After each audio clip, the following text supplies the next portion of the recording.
you ewing about in the chat already? Hi, everybody, and happy 4th of July. Probably most of you are going to catch this late. That's totally okay. I think this one can be fun, and I think it can be interactive also. First, I wanted to say hi to my friend Rod, and I guess explain who the hell we are. Hi, friend. Hello. Thanks for being on, especially you got a lot of flooding in your area right now. Yeah, crazy flooding. I don't know. The weather is nuts. Yeah. So you're in the Central Texas area, and there's a whole lot going on there right now. So you didn't answer the phone earlier, and I got a little bit nervous. It was like, Rod's swimming somewhere. Still here. Happy 4th. Okay, so I'm wearing my tuxedo. I actually have like lots of dresses and stuff that are all patriotic, but I don't know. I was just a little disjointed today. Who am I? I am Molly Sleuth. I was a detective for many years, but I've always been really fascinated with people. And so that's kind of what today is about. 100,000 years ago, when I was a little kid, my dad bought me this book. This is like the most papers I've had all over this place. And as you guys can see, I moved to a different office. This is a temporary situation. Deal with it. But my dad bought me this book called Draw Me a Tree by Ethel Johnson.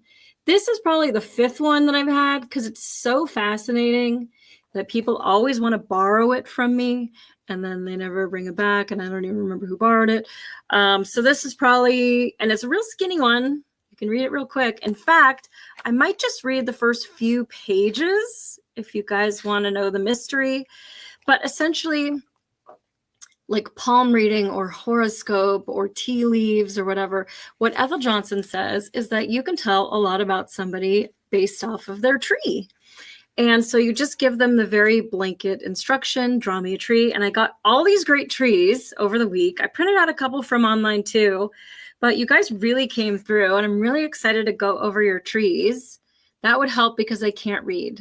Yes, dear, I will read to you. So we'll go over the book a little bit.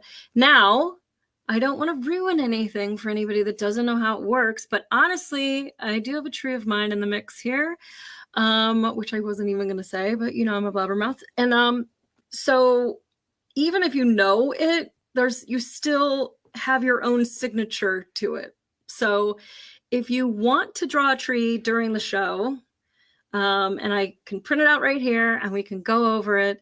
My email address is mollysleuth@gmail.com, and we can go over your tree.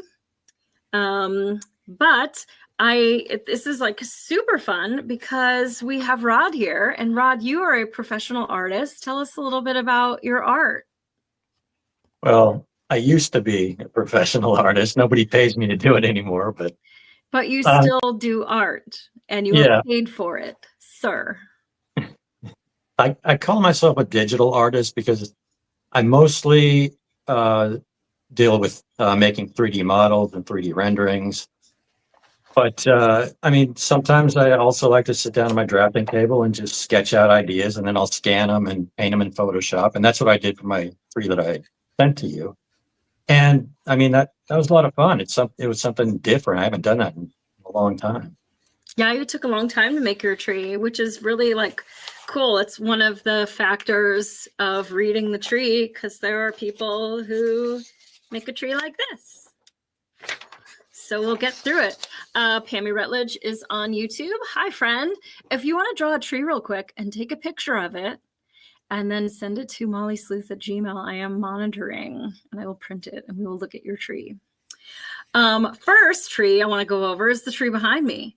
My friends, this super cute couple that I love very much. I don't have very many Michigan friends, so it's really nice when people are nice to me. They brought me this tree flag just for the show, which was super nice.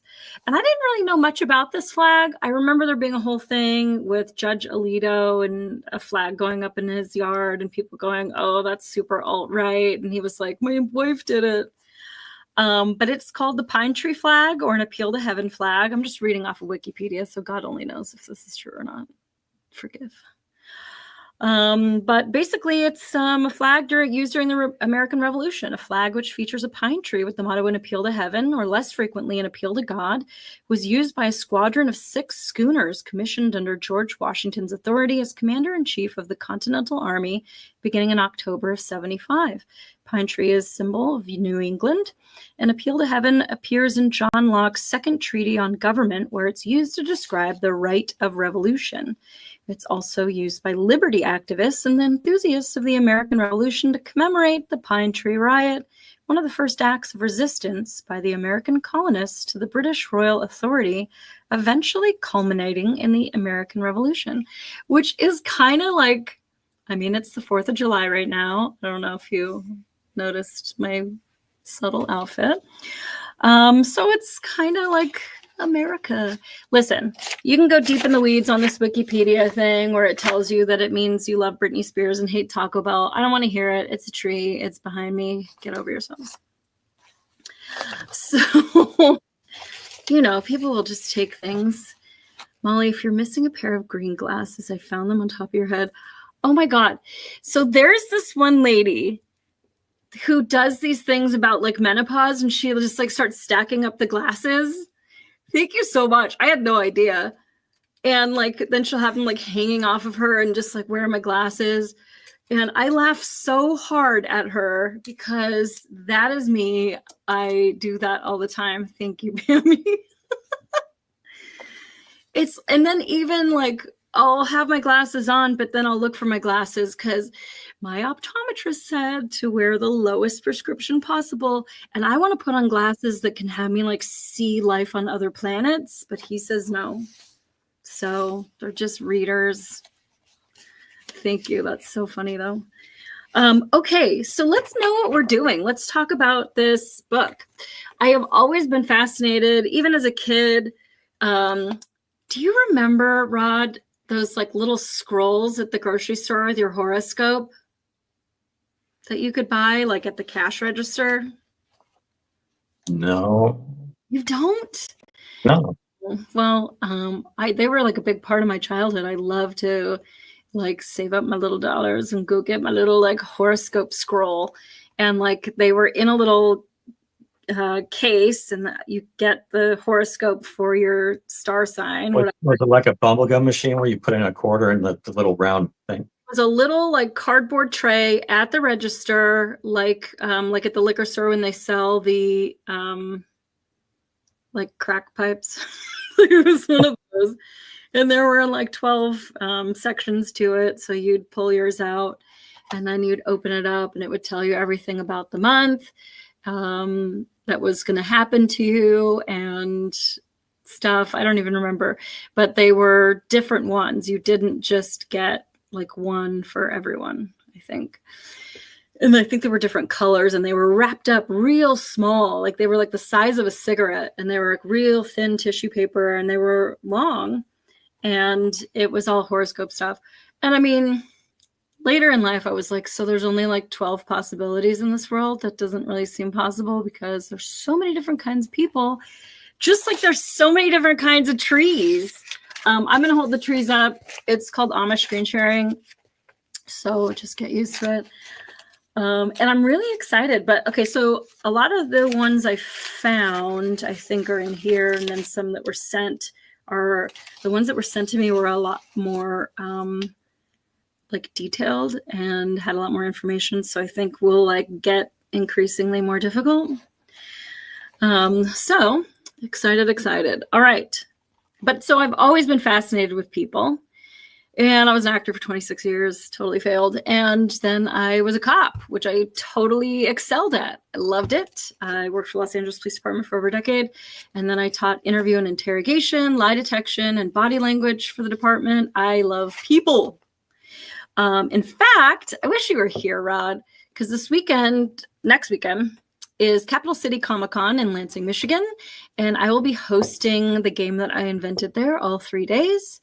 And it's called the Sarlacc because I'm a super nerd and it's all original trilogy Star Wars characters. And it's a lie detection game, kind of like Werewolf, Mafia, Secret Hitler, but it's all Star Wars based. It's good fun. We throw each other into the Sarlacc and it's all about suspicion and lie detection.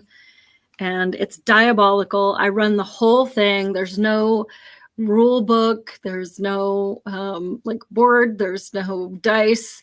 It's all just manipulated live by me. And everybody has a really good time playing it. So people are like, oh, yeah, I guess I'll try it. And then they're like, one more round. And I'm like, it's 2 a.m. I got to be back here in the morning. So it's a pretty good time. But obviously Disney owns it. So don't tell them I do it.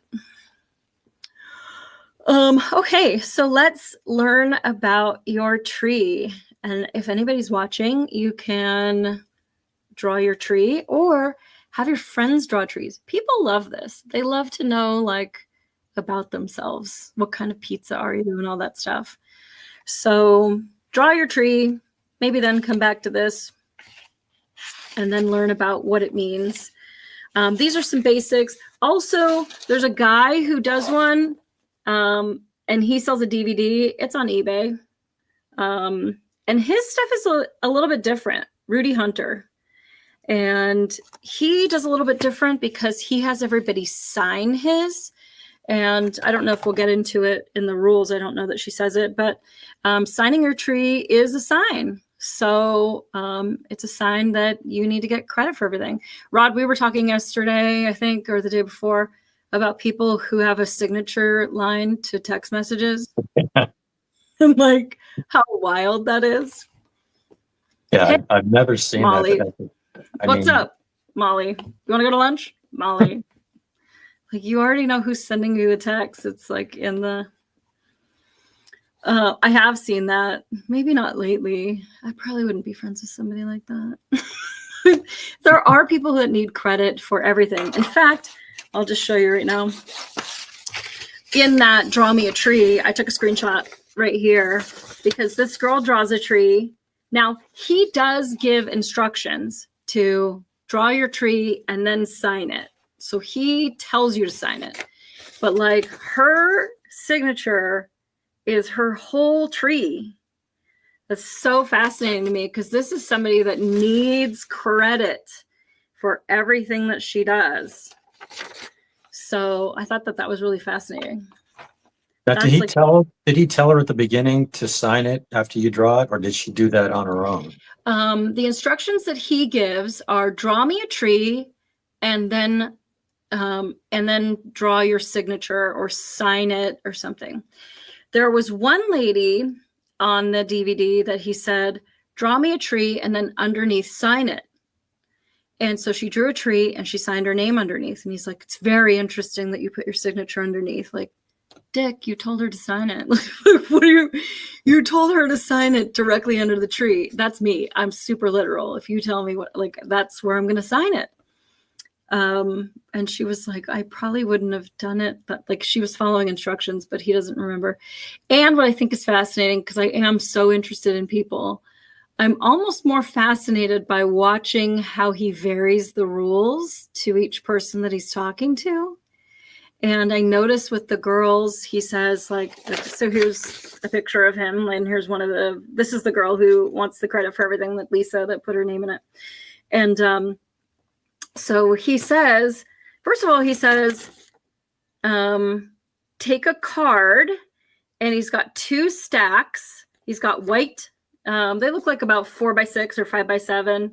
And he's got colored ones. And then he's got some markers. And then way over here, he's got a box of crayons.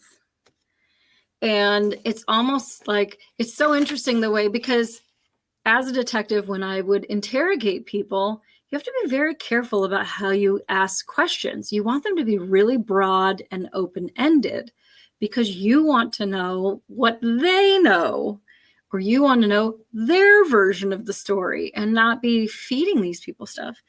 So he would say, if you want a blank card or a colored one. And so the girls were like, oh, I want colored because we like to decorate our faces or houses or whatever more than guys who were like, I'll just take the white one. He didn't say white. He said blank. And then he says, and then pick a marker, or if you want, there are crayons. But he's not saying like, if you want a crayon. and they're all the way on the other side of the table. And so I wonder what his issue with crayons is. And I'll tell you one thing that I think that his issue with crayons is, because you get a little bit less information, because one of the things he's looking at is if it bleeds through, it tells you the amount of pressure that the person uses when they're making their tree. And so maybe he's not getting that information. Although I would argue with a crayon, like you could have that light touch with the crayon when you fill in and the dark when you outline. But this body language to me says that he doesn't really want anybody to pick the crayons. There was only one lady who picked a crayon, and he was surprised. I liked watching him maybe more because he was kind of surprised that the lady picked a crayon, because then he was like, oh, well, now you have a color choice that you have to make. Like making it like, this might be too difficult for you. She was like, I'll take that one. And but it was really interesting. And like nobody really used anything light. A lot of people went for the dark blue Sharpie. And what I also thought was interesting was he never said, in fact, he said several times, I don't really know what it means when you pick a color or when you pick a different marker. So like, why are you having people do it? So I guess to get a little bit ahead, when you're telling people to draw this tree, that's all you tell them. Hey, draw me a tree. You don't tell them, take out an 8.5 by 11 piece of white cardstock. You don't tell them, put it on the back of a receipt. You want them to pick the medium that they are drawing this tree, because it does matter.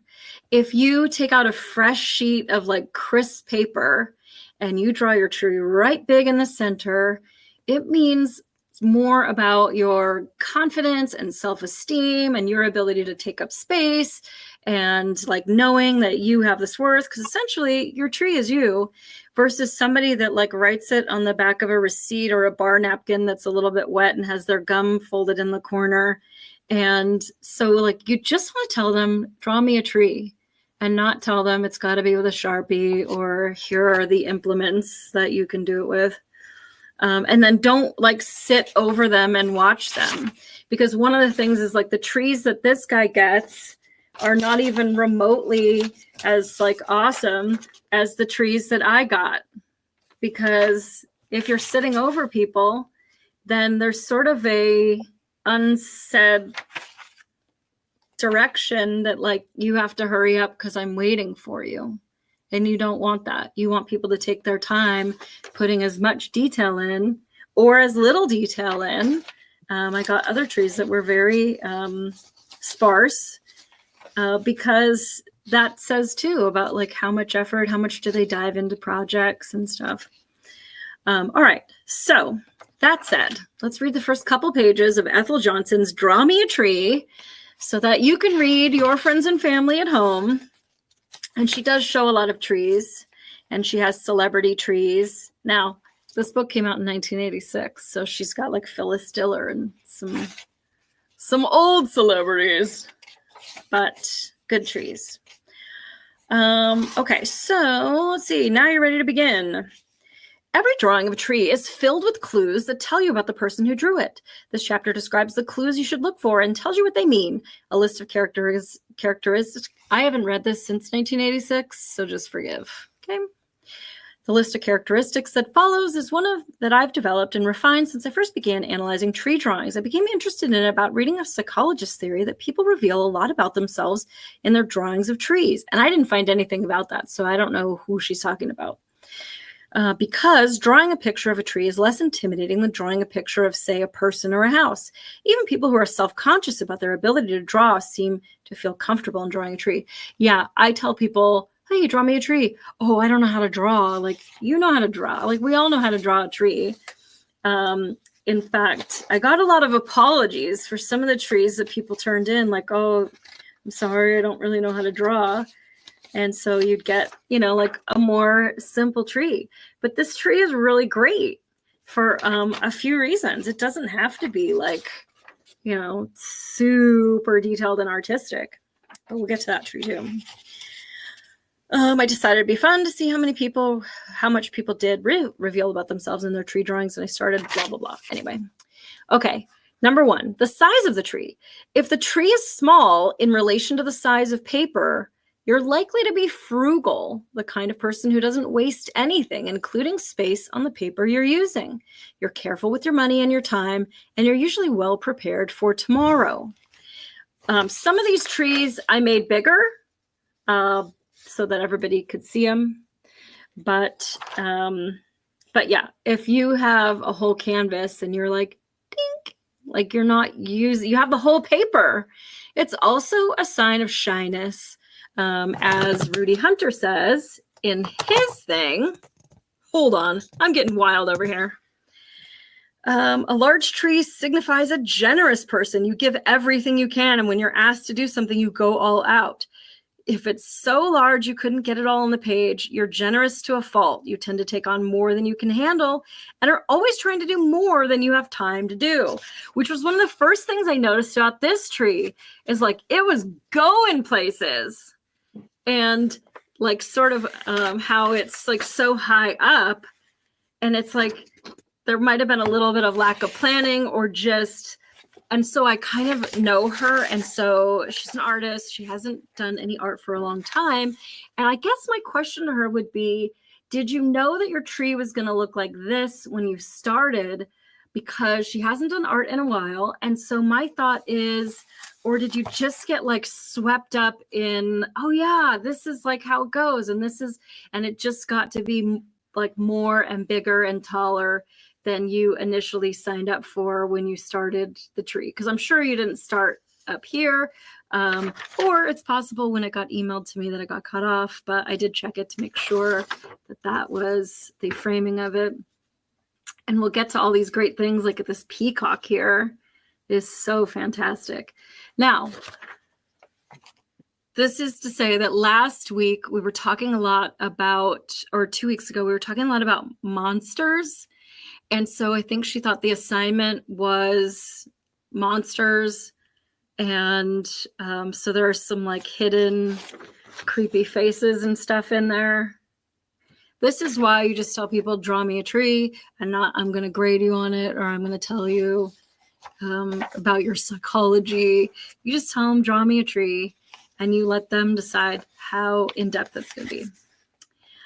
Now, the firmness or the softness of the lines. So this might be a very simple tree, but see how firm those lines are?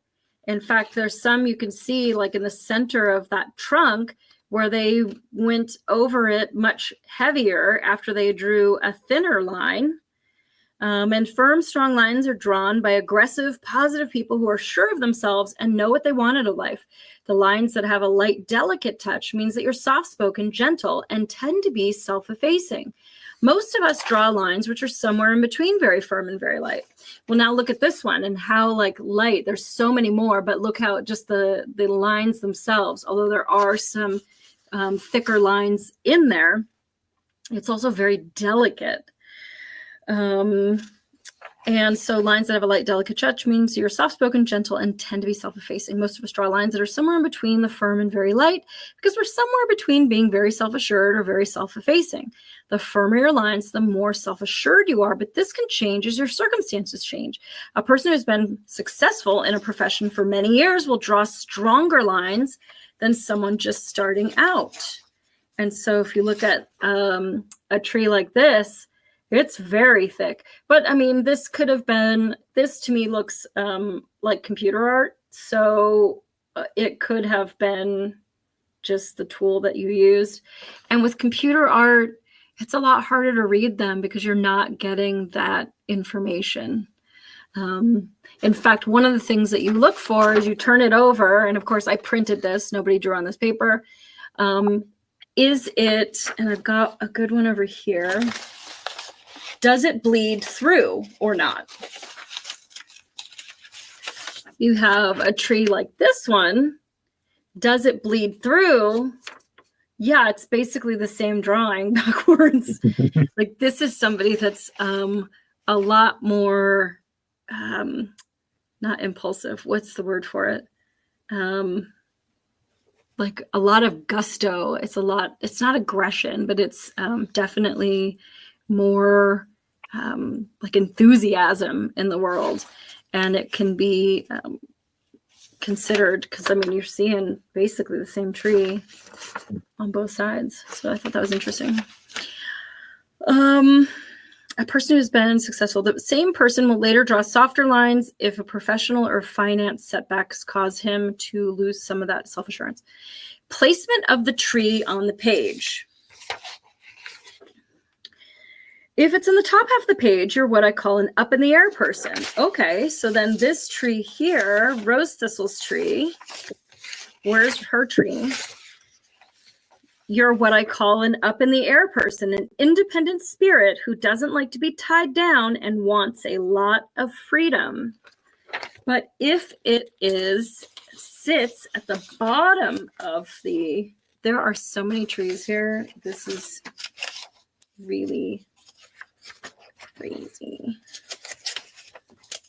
And I want to find like the right ones for it. I'm not even going to get to your tree for a second here, Rod, because your tree was amazingly fascinating. Well, this one might not be at the bottom, but you see how much of the heaviness at the bottom is there.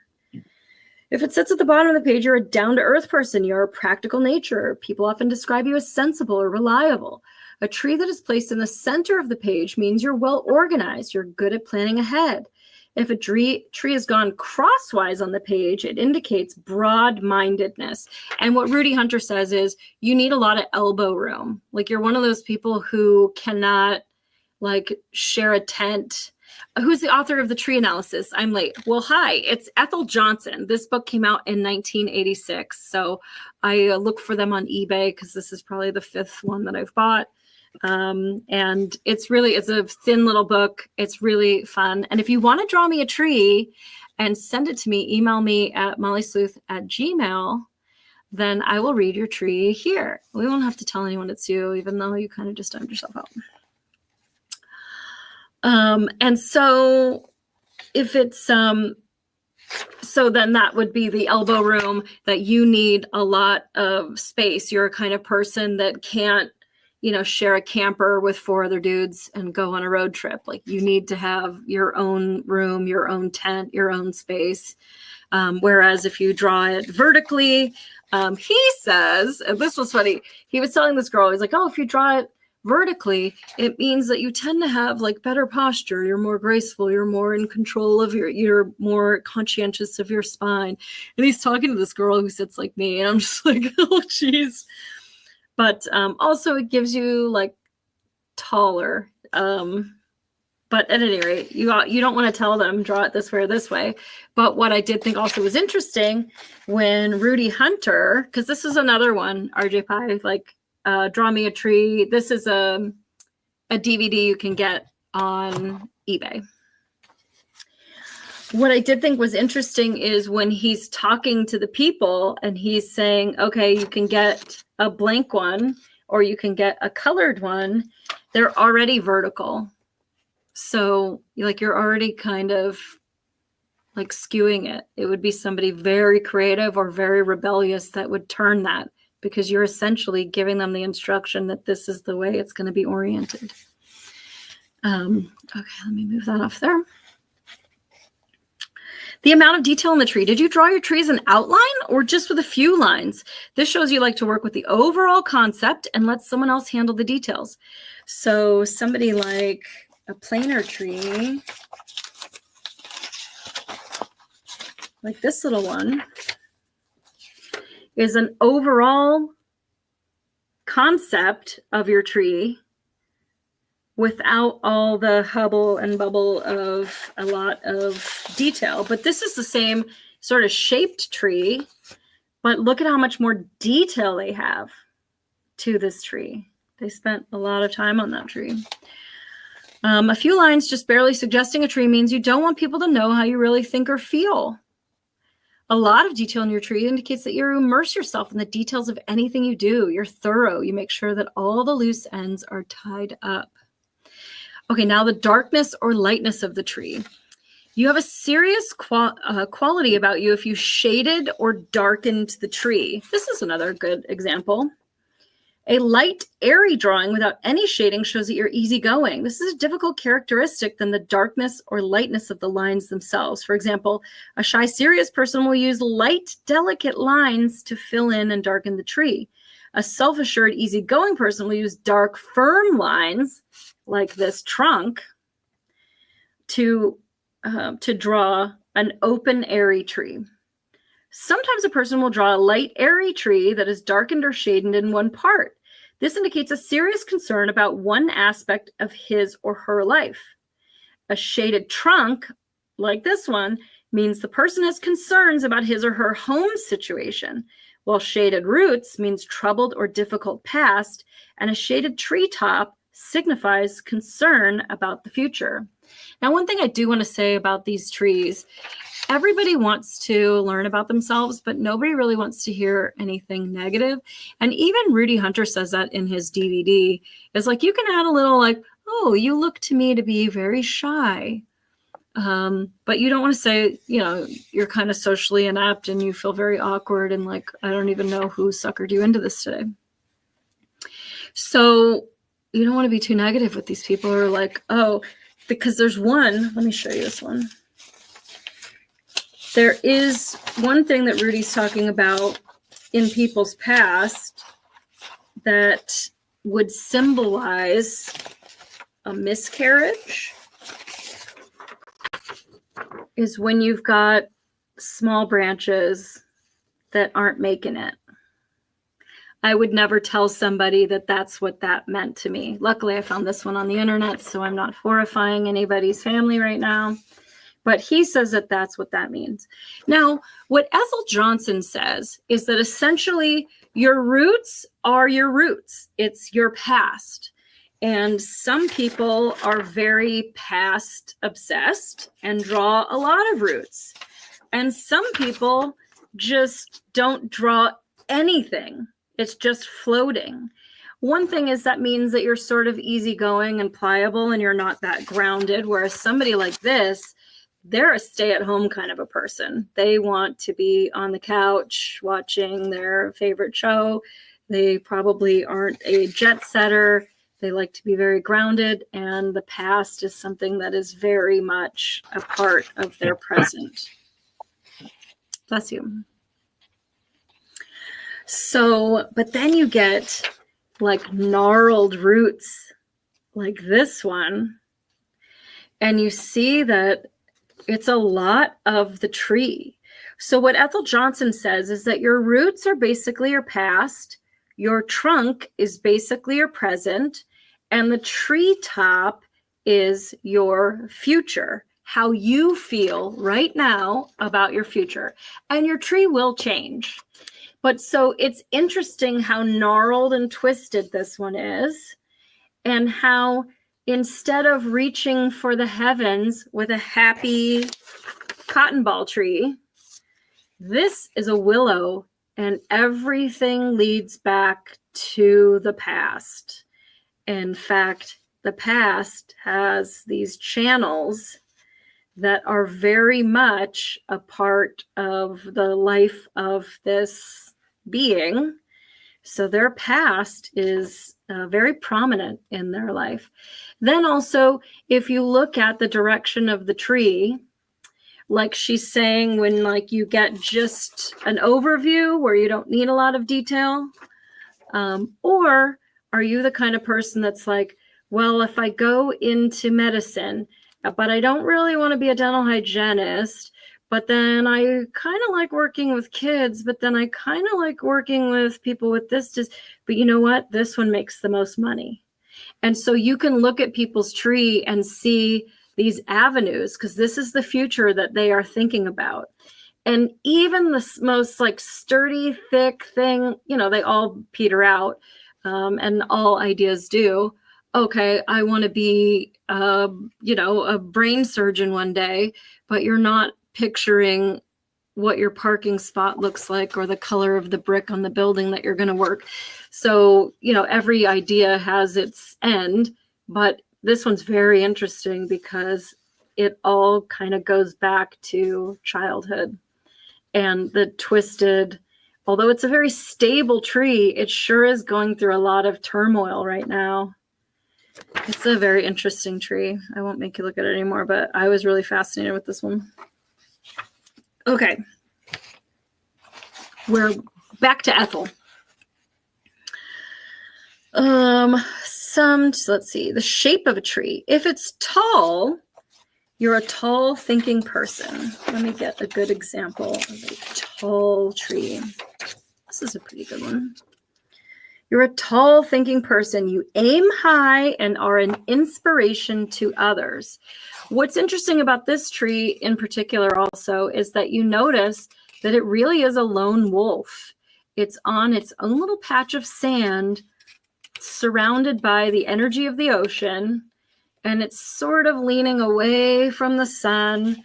So the skinny trunk, sometimes you get a real fat trunk. Like this trunk isn't going anywhere in a windstorm. Actually, that's not true. I'm a firefighter, and we just took one of these trees, went through a house the other night. So it looked like that. Needed to be cut down. But they left it, and now it went through the house. So, but something like this is a really flexible tree. This tree is going to be really flexible and bend with the wind, but it's also kind of a loner. Now, this can be signifying people that want to be alone, or it can be somebody that feels really isolated right now. I would say it's the first one because the sun is there to comfort, and it's adding, if this was just that tree with no water around it and no sandbar, then I would say it's very much like an alone tree. But it's kind of comforted with this whole thing around it. What do you think about a tree like that, Rod? I think you're right. What you just said. It looks like it's happy. It's living its life there on that little piece of sand. Yeah. And it's content. Yeah, I don't know if that one was hand drawn. I think it was hand drawn because I do see some like lighter marks I did find that one on the internet. But like, what do you think about this tree? I mean, as an artist, this one has a lot going on. Yeah, I mean, that one is visually, it's really cool looking. Yeah. I like it. I don't know. If I was dating someone that did that tree, I would have a lot of questions. Well, just artistically, just the design decisions. Yeah. But it's still like, I mean, something that detailed to be that planned ahead that they used almost like every bit of that space is pretty cool. So if your tree has a point at the top, I don't know that I'm going to be able to find one for everything because I didn't know I was going to read this until now. But this little bonsai has sort of a point at the top. You're an ambitious person who's always reaching for the stars. You like to feel that you're always moving forward in your life. This one's kind of interesting because it's like precariously on a cliff, yeah. Which is sort of unsettling. But if you look at the tree itself, it is so balanced. It's not succumbing to it. In fact, I would say that this looks pretty stable, and I probably wouldn't have a problem walking to the end of that. My mother would kill me, but I think that looks pretty stable, and it's a very balanced tree, although the artist decided to add a little drama there. But again, it's got some context of the atmosphere around it. And there are people that are nesters who, like Rod, put posters up, in their house, and they like that visual, and they like those things that make them feel good. And I would say that this person, has things around it that they love, whether that's people or decorations. So that one's interesting. A tree that bends as if it's blowing in the wind. Now we could go back to that palm tree, but this is a good one for bending too. It shows that you're restless but full of energy and get caught up in the activity around you. This one's an interesting one. What do you think about this?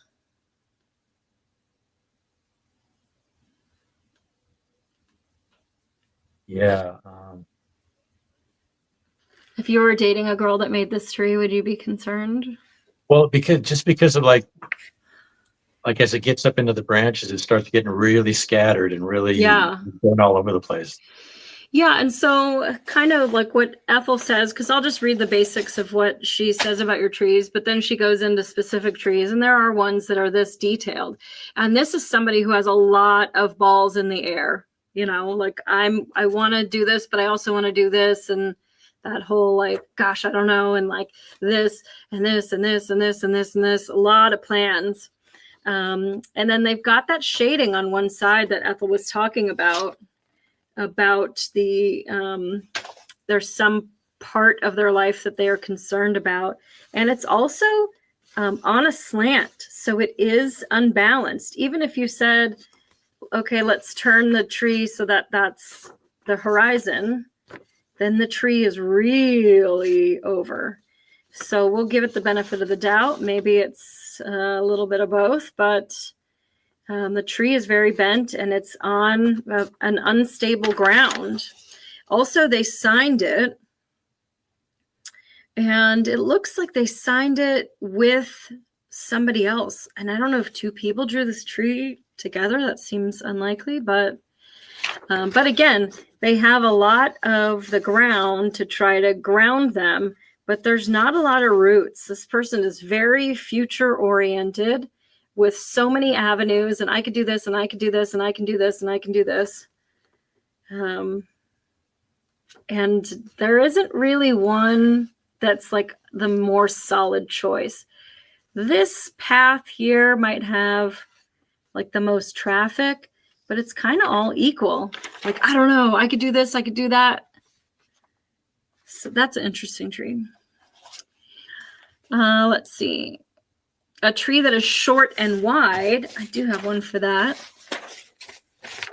shows that you're contented and stable and that you're satisfied with what you've made of your life.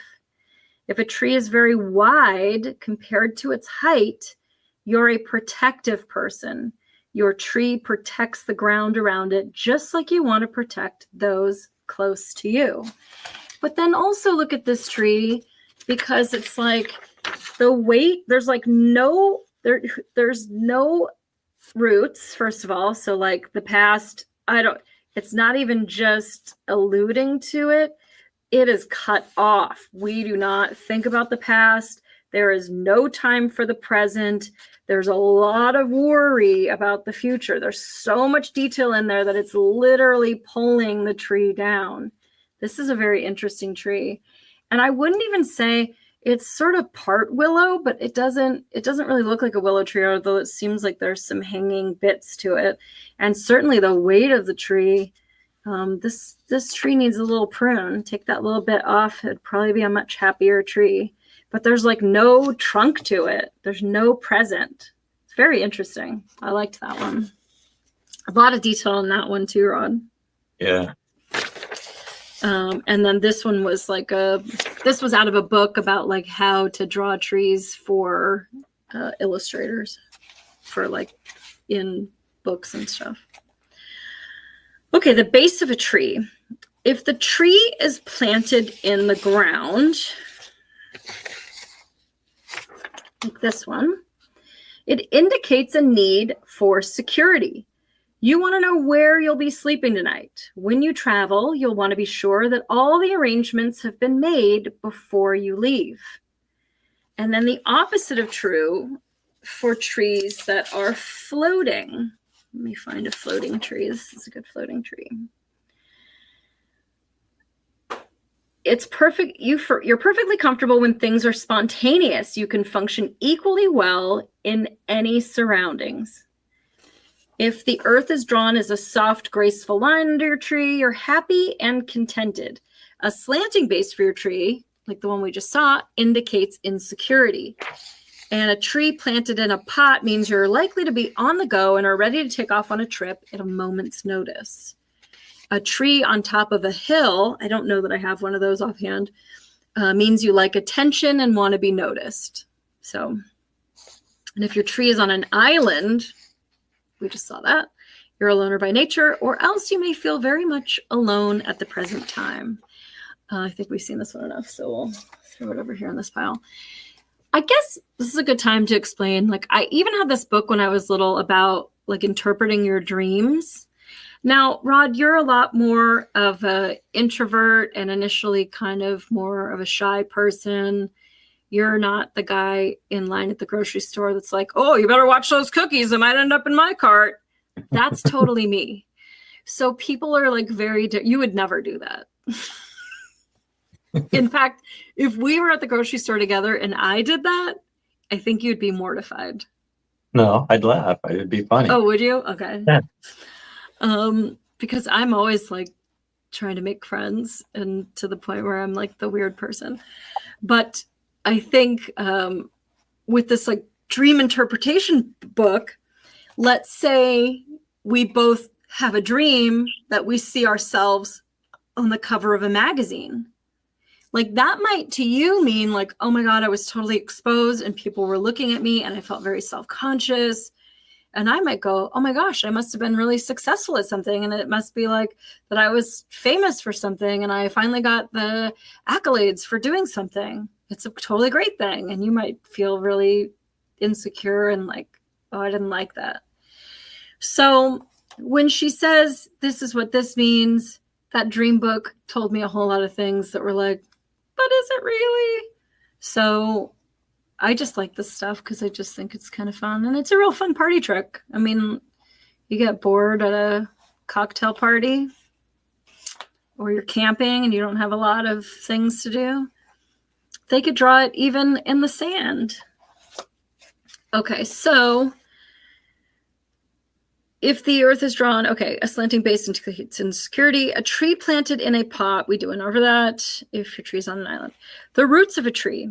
Roots tell me that your past is important to you and is a strong influence on the way that you live and think. Gracefully drawn roots suggest warm feelings about your childhood. So, oh, we do have one in a pot, another bonsai. But again, this is a very balanced tree. It's real like wild, but that is the nature of the bonsai, is to be gnarled and to have that flowing vibration that kind of goes on with bonsais in the pot. Very cool. I watched a video the other day where they transplanted 100-year-old bonsai tree into a new little flat base like that. Oh, I have another bonsai. So even in the same species of tree, you see that this is what they call like a winter tree with no leaves on it. And I think that Ethel Johnson will say, I thought this one was really cool. One, if you told me to draw a tree and I drew 100 trees, I wouldn't think to draw a bonsai and I wouldn't think to draw a palm tree. That's not what a tree looks like in my head. Like, this is the normal like tree to me. That's a tree. That's a bonsai. Tree, bonsai. Like, if you told me to draw a bonsai, first of all, it wouldn't look like this, but so you can see the difference in the winter tree versus the tree with all the detail of that detail-oriented person that wants all these little bits and points of this, that, and the other. But also a good balance of their tree. And this one has a lot of shading for the pot, and this one has no shading. Like, the pot just exists. So what Ethel Johnson says is that basically you're alluding to the fact that this tree has some roots somewhere, but this one has a lot of shading to that area, meaning there's a lot of complications there. Maybe that's not true if it's in a pot, but they also do have a lot of shading on the trunk, which indicates some concerns that they have about their present right now. One thing that Rudy Hunter says about the winter tree is that this is the kind of person, if you want to know if your outfit looks good on you, if you really want to know, ask a winter tree person. This kind of person is brutally honest when they don't draw all the greenery. There's no fluff to this one. They're going to tell it like it is. This is like an Alex Jones tree. They're just going to tell it to you. So, okay. Dark, gnarled roots reveal unpleasant associations with your childhood. Let me see if I have one that's really... Oh, yeah, this one. This one was wild. This one was really interesting. I liked getting this one because the roots are so much bigger than the treetop. It's just fascinating. And there's literally a heart there. Now, that could be the death of somebody that they loved, or maybe a really significant event that happened, you know, way back in their family history. Fascinating. And it's the only color. So it's obviously a focal point for their tree. And those roots have a lot of detail, and they go so far down that they're not even on the paper anymore. This tree is fascinating. But then if you look at the trunk itself, it's a pretty happy trunk. It's very solid. It's stable. It's balanced, the treetop. So I would say that even though they had a really rocky, maybe traumatic start, they do have a lot of optimism for the future. This is all very optimistic, happy, with a lot of paths that are going to get them there. But every path is taking them to that happiness. So this is such a well-adjusted tree. It's like you can go through, you know, war and still have a family, be happy. I liked this tree a lot. Really fascinating. Okay. The past isn't important to you if you left the base of your tree open with no roots. So, like this tree. You draw your strength from the person you are today. If the base of your tree is a straight line, you've actually cut yourself off from your past. Like it's not even, we don't talk about that. Whereas this one alludes to the fact that there is something underneath the ground, but we don't need to focus on it. This one's interesting too, because the present has a lot of futures that start right now. But whatever, if you talk to this person and say, what are you thinking? Like this could be the kind of person that's just getting out of college. Do you want to go into your dad's business? Do you want to get that job that your friend is leaving town and doing? Whatever, like each one is an avenue, but they have something that they can do right now, but they know that isn't going to get them to the top. But look how many options they have for this like success that goes up. So many options for that person. But they also know that there are ones they might be able to make work, but more than often it's not. This one's interesting. And then we'll just finish with this one. Same thing. They've got some avenues. I liked how this was all kind of driven. There's just a lot of movement to it. It's kind of a doodle, but I think it's really fun. And one of the things is when you draw loops, those flares, Rudy Hunter says that basically means loops, especially when you're drawing your name and you have a lot of loops in it, that is sort of like opulence, people who are really into food and sex and chocolate and wine and cruises and like all that opulent stuff that they like. But yeah, again, no roots and just sort of a vague outline. I would say this is still a happy tree and they don't really have a whole lot of specific plans for the future, but it's going to happen and it's going to be okay. All right. The trunk of a tree. Let's see if I have some good ones for that. I do want to go back to this trunk of tree. Oh, just while we're talking about roots. What do you think about this one, Rod? That's a lot of roots. Yeah, it is. Wow. I think this one was made on the computer. Would you agree? Oh, wait a minute. Yeah, I mean, it could be, yeah. Because every one of those leaves is exactly perfect to Yeah, the that's true. They're same all the size and same. shape. Yeah. And then, so it gets a little bit harder because you're not making choices about your pen and placement and stuff that you do So when you have a there's real also a paper. watermark on it. Yeah, because I stole it from the internet. Oh. Oh, I thought somebody sent that one to you. No, this one I stole from the internet. Yeah, And so yeah, that's so probably most likely computer generated. yeah, but that's a lot of like, and look how dark those roots are. Yeah. Like they could have been outlines, they could have been all these wispy things, they could have been a quarter of that size and you'd still have roots to a tree. But those are really wild. Yeah, I mean the roots are bigger than the tree. Yeah, the past is way more influential than the, I'm just going to check here because I got an email. Okay, no, we're good. All right, there you are. A wide, sturdy trunk is as strong as you are. So let's find a wide, sturdy trunk. Oh, shit. Yeah, I got a lot of roots.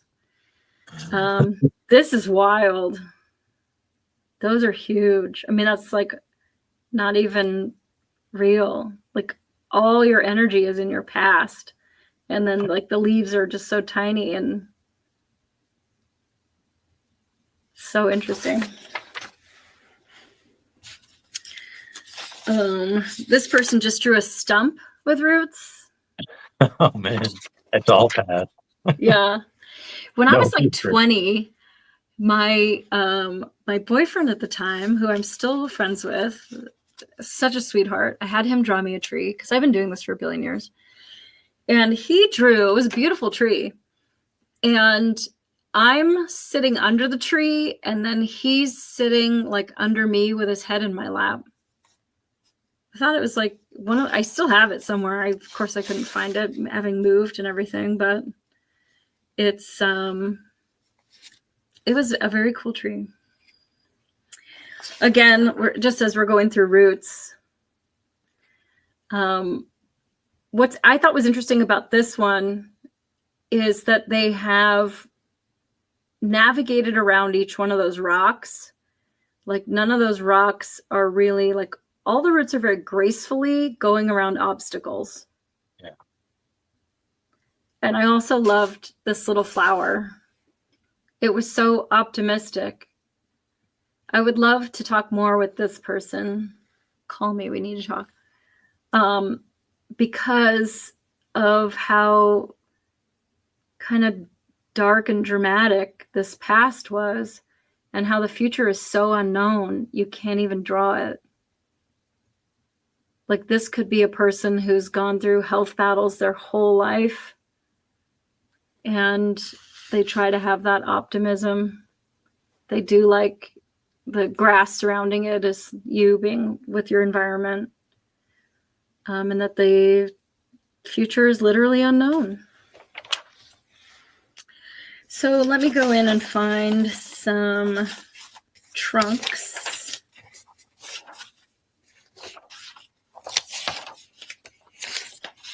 Is this making you rethink the tree that you made? No. You stand by your tree? Yeah, because it's. I don't know. I was thinking about this earlier, and it's like this is just the tree that I drew today. If I were to draw a different or another tree, I would probably draw. Maybe I draw a multi-trunk crepe myrtle with a bunch of flowers on it, or maybe I draw a pine tree. It'd be different the next time, and the next. Yeah. It will always be a different tree. Yeah, and I think that's what's cool about the tree is that it changes based on your life situation. I mean, I'm not saying that this book is like the end all be all that you could look at your tree and go, you didn't tell me you had a miscarriage. Like, I'm not telling you that this is the gospel. It's just interesting and fun. Some of the things in there, like when they're talking about the shading and how, it means this and that.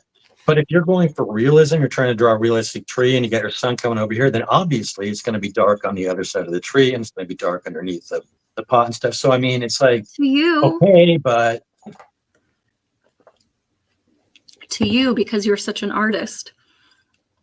If I was to draw your face, there are 2 holes with dots in them and a little nose that goes like that and a smile that goes like that and some hair and maybe the brim of a hat and a collar of a shirt. I don't see in terms of like shading. I don't see that what an artist sees. I am not an artist. And in fact, I used to draw a lot of mermaids as a girl, and their hands were always behind their back. Not because of stylistically, like I can't draw fingers. So just Well, hands are hard to draw. Right. So all my mermaids had hands behind their backs. And all my unicorns, they're just like, if this was the unicorn's head was here and then it just went out. Like the unicorn was just like peeking in. Because I can't draw a unicorn body. I had to just draw the shitty little head. And that was it. I can't draw. Should have drawn a unicorn. I'm not an artist. That's why you're here, to tell us what you think artistically. A wide, sturdy trunk. Let's get back to this. So this is a pretty wide, sturdy trunk. Is as strong as you are. You can stand up to even the most adverse of circumstances, just as your tree could stand up to the most violent storms. Now, this isn't maybe the slimmest. This one is computer generated, but we'll just blow through it. A slim and narrow trunk bends with the wind. It and you survive by your flexibility. The problems you encounter in life don't cause you to break because you're able to adapt. A very straight trunk means that you are an orderly person and like to have your home and work well organized. Whereas something like this, where it's just sort of bending and twisting, I would say that you don't see the clutter or it doesn't bother you. Is the trunk of your tree clear and uncluttered? If so, you're content with your home life. A gnarled, twisted, or darkened trunk says that you're unhappy with your situation at home. A knothole in the trunk of your tree shows that you're a forgiving person. A knothole is a mistake in a tree, but you drew it anyway, just as you accept people despite their flaws. If it's a dark knothole, you are forgiving of other people's weaknesses, but you hate to make a mistake yourself and have a hard time forgiving yourself. Now, what Rudy Hunter says in his DVD, Draw Me a Tree, if you're just tuning in, on eBay. I bought one myself. I don't have any. This is not sponsored by Rudy Hunter. He says that the knot in the tree is like a scar. So something really significant that you are going through. And then this is still your future. So the knot in the tree is kind of cool to me because it's like, despite this, I have this whole future planned and I have all these avenues. One thing I thought was interesting about this tree that was sent to me is that this arm kind of isn't even an avenue. Like there's some kind of blockade there. And it's not even one that gets them where they want to go anyway. It's just one of those like, yeah, I could always work at my uncle's dentist office, but I don't really want to. It's not what I want to do. And I'd have to go through schooling. Like that's that kind of a limb there. Everything else flows that they could do, but there's really only, because you look at this here isn't going up. So although they do have a lot of options, there's only like one real avenue that takes a turn. Like, okay, I'd have to move to Cincinnati, but that really is the one that I think if you sat them down that they would say that that is the one that they want, but it's a long road with a lot going on. So I thought that one was pretty interesting. Okay, let me find out where we are. And she even shows some cute little trees in there. The top of a tree, a fluffy tree top that looks like a cotton ball, indicates that you're a warm, gracious person who is contented with your life and comfortable to be around. Now this one's interesting because there's really only like 2 avenues and they're not even like fleshed out.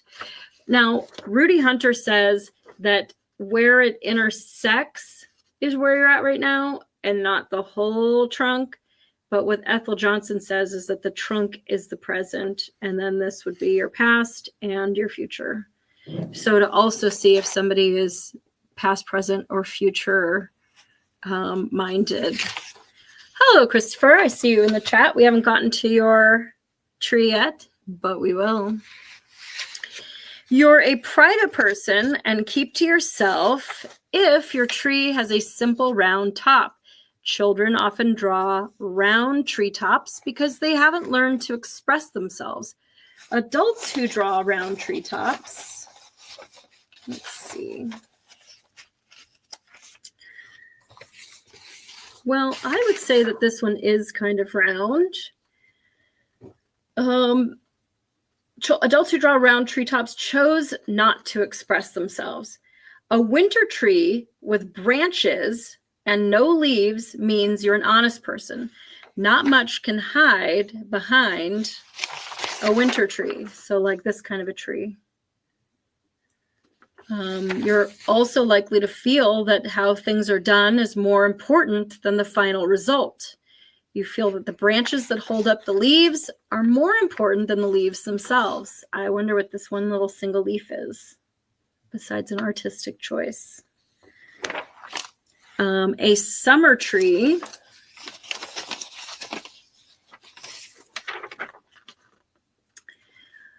Like this one,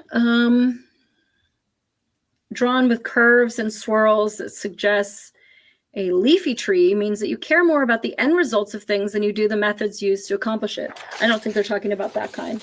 I think they're talking about this kind of tree. You're what I like to call a tomorrow person when all the branches to your tree point upwards. So even a tree, well, maybe not this one exactly. You look forward rather than back and are more interested in what tomorrow might bring than what happened in the past. This would be a tomorrow kind of tree. A tree with branches reaching out in all directions shows that you're an outgoing person who reaches out to people. Very outgoing tree. All directions.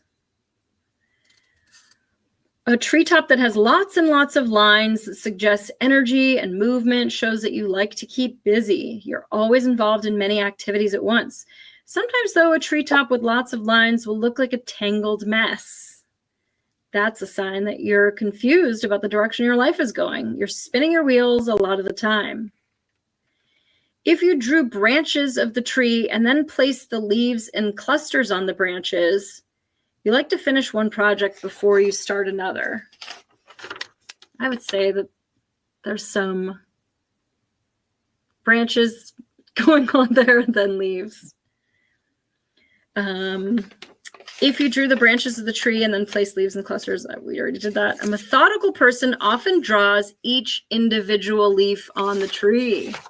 I think we had one of those. Certainly here's one, although this is a computer generated one. I mean, talk about a future. Like it's split. There's one road or the other road, and the conflict that's going on right now with nothing to base it off of. Fascinating tree. If you did that, you like everything to have a place in your life to be well ordered. If your tree looks like it's been cut off at the top, I think we had a couple of those. We've got Rose Thistle's tree that was cut off, maybe just because of the paper limitation. She was growing as she was drawing this tree. Who else is cut off? Sorry, I can't read and do all this stuff at the same time. Well, this one looks pretty cut off. You're holding yourself back. For whatever reason, you cannot progress in the direction you want to go. Okay, any extra features added to your tree show an awareness of the things going on around you. So we'll talk about this in a moment. I think there was one with a bird. fruits or nuts in your tree indicate that you like things you do to have a purpose. We actually had this tree, looks like I think it has apples in it. So this one has a lot of decor. So you have the apples. If you drew grass under the tree, you want your home to be a comfortable place and your friends to feel at ease there. And what I thought was interesting about this tree is that you have like friends to the tree. Like the tree's not alone. It's always got its like little friends. And then if you kind of look at the grass here, sorry, I'm terrible. Like it looks like they were drawing grass and then they were like, oh shit, my friend needs grass too. Cause it's like a different stroke than the grass that the tree got. I don't know if you could see that. And like how different their friends are, I thought was really cool. And that their friends are so like very happy, I guess. I don't know. But yeah, there's a lot. And then what's cool is look inside the knot in the tree. Like, I think it's a bird. Yeah. So your knot in your tree is like, well, it's a scar. It's a bad thing that happened, but you're actually turning it into this like generous home for something else. Like you're taking something bad and making it like something happy, which I thought was cool. Plus, I love that sun. I used to draw a lot of those when I was a kid. Let's see. If you drew grass under the tree, you want your home to be a comfortable place and your friends to feel ease there. Flowers under your tree mean that beauty is important to you and you like to fill your home with beautiful things. Birds, animals, or people in and around your tree shows that you're a kind, warm-hearted person who welcomes friends into your home. You'd rather have other people around you than to be alone. A sun shining on your tree, and I think besides the bonsais that we had, just the circle, this is really the only sun that we got. A sun shining on your tree means that you're an optimist. You believe that the future will be bright. So bright, you got to wear shades. This is a pretty happy little sun, too. Mm-hmm. Clouds above your tree symbolize expectations of sorrow and disappointments in your life. I don't think anybody gave us a tree with any clouds in it.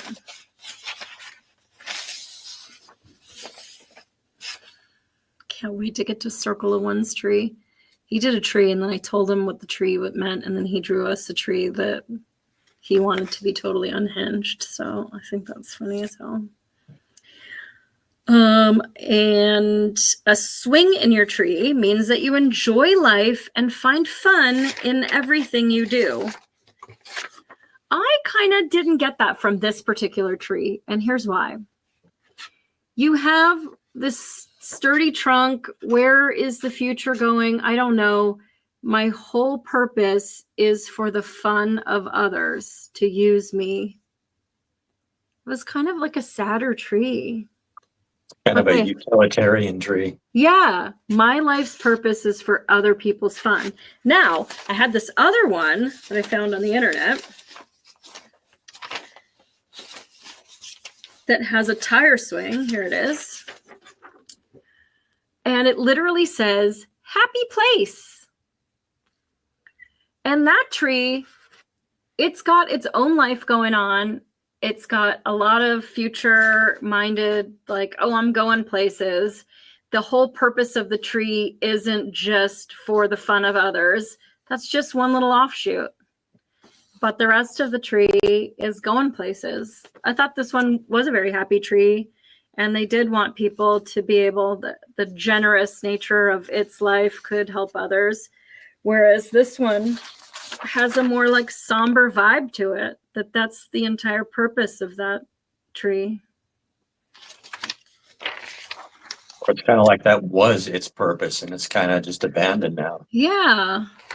And then this tree I thought was interesting. One, because it's placed offset. And I think this one was probably made on the computer as well. But I thought the focal point isn't me, my tree. The focal point is that I can be a refuge for my friends.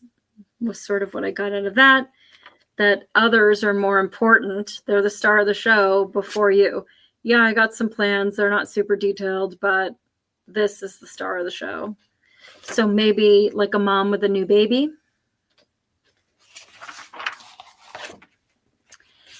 Special kinds of trees.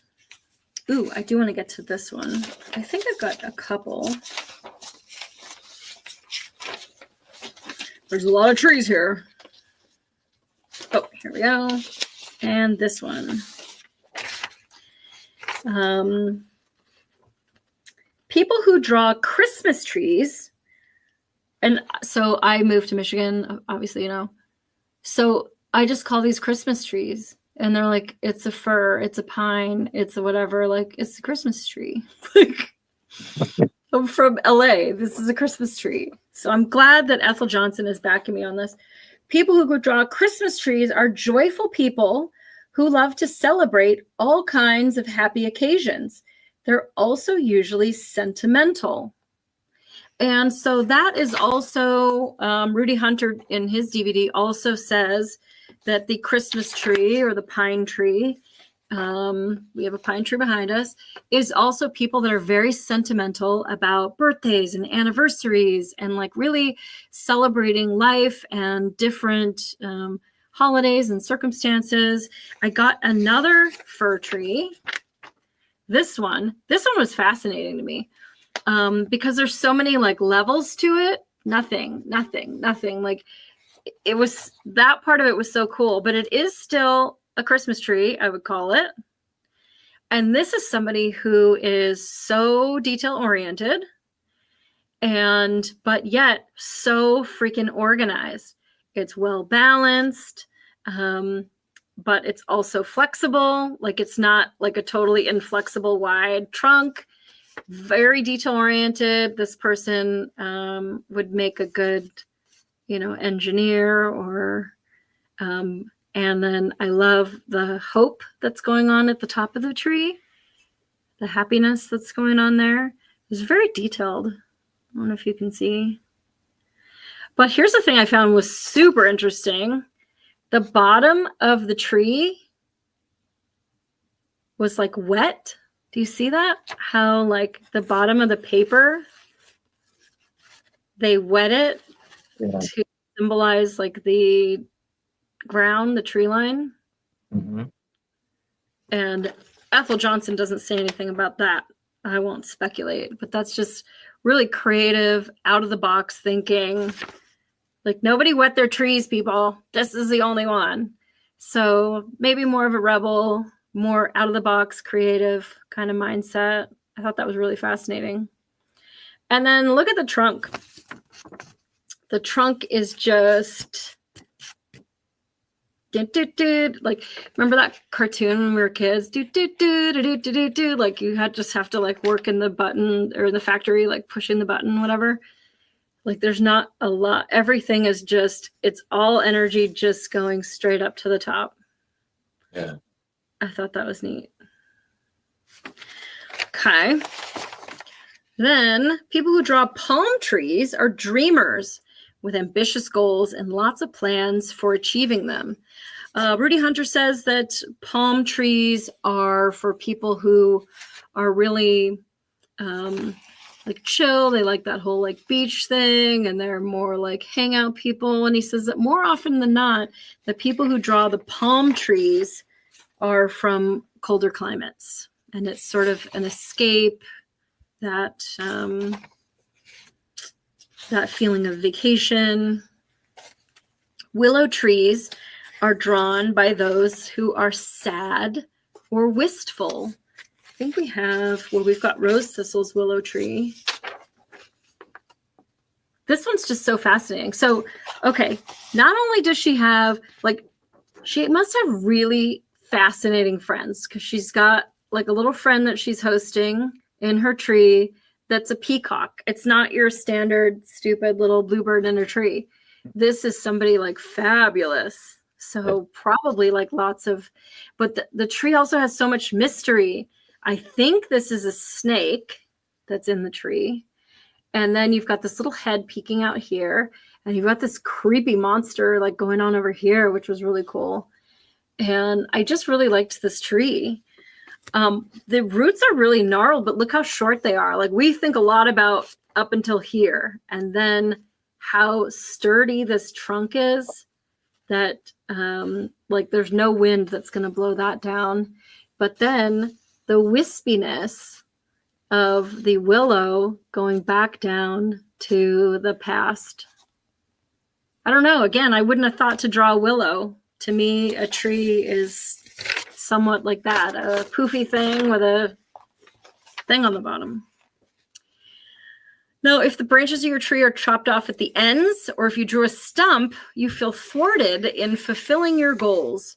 If your tree is a stump that started growing again, you felt hindered in the past, but you have overcome the problems that were holding you back and are moving forward again, which I thought was really cool about this tree, because it's like, this is obviously a very significant event, but it's not affecting the tree's ability to have all this future and excitement going on inside of there. A broken branch indicates that you have lost someone or something that you have cared about deeply. Don't know if I have one. Oh, I do have this one for that. This is sort of a crazy tree. What do you think about that, Rod? Well, I got to wait for it to catch up. My video's a little behind. Oh, okay. Okay, now I see it. I'm like, you're only in Texas. I'm not talking to the lunar lander. It's like it's on a 5-second delay or something. Oh, is it? Okay, I'll have to be quicker than that. That's pretty cool, though. That's really detailed. It's really detailed, yeah. And then it's sort of, you have no idea how tall the tree is, because it just starts from out of nowhere. Yeah. Like, this is like somebody that, you know, came out of a coma and they're like, fuck it. All right, I got to hit the ground running. Like, it's just, I don't know anything about, you know, I mean, this could be somebody that doesn't have a past or doesn't think about it. Rumble has about a 5 to 10 second delay. Thanks, Circle of One. And then look at these branches. They're so interesting. Also because there's only one and it starts early on that has like a hope of going someplace. And then it looks like the top of the tree was all just fakakied. Yeah. And then these like false starts here. Lots of knots. It's interesting. I mean, if you said, draw me a tree, I'm not that creative to be like, dude, I'm going to draw a tree that was like caught in a tornado and it's been all jacked. Like, I would just draw the little poofy tree. An odd, out of place branch at the top of your tree sticking out of the trunk means that someone or something is causing problems for you and is not fitting easily into your life. If it's pointing downward, the problem is holding you back and preventing you, stopping you from what you're doing. Like, this one was a really good example of that. Yeah. If your tree has a distinct split at the top, and we saw that with that computer generated one, wherever the hell that went. Who knows? I think it's this one. If I can tell by a single leaf, yes. If your tree has a distinct split at the top, you're being torn between two different directions that your life is taking. If one side of the split is much larger than the other, you are repressing some part of yourself. You're torn by things that happened to you in the past if your tree has a distinct split at the base. I'm not sure that I have one of those specifically. A falling leaf means a sense of loss, a sadness. You know what? I don't think I have a falling leaf. This one had like wind, though. I thought that was kind of interesting. Like, it's sort of a winter tree on this side and like a fall tree losing leaves. It's also on a unstable base, which I thought was interesting.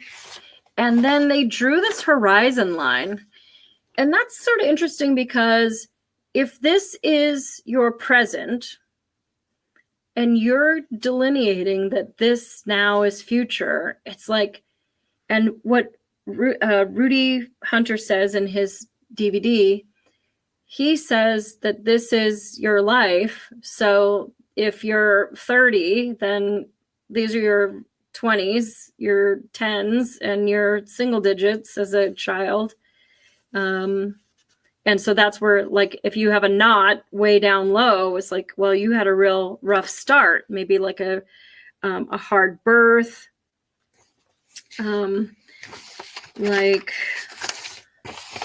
there's too many trees here. I'm getting overwhelmed by trees.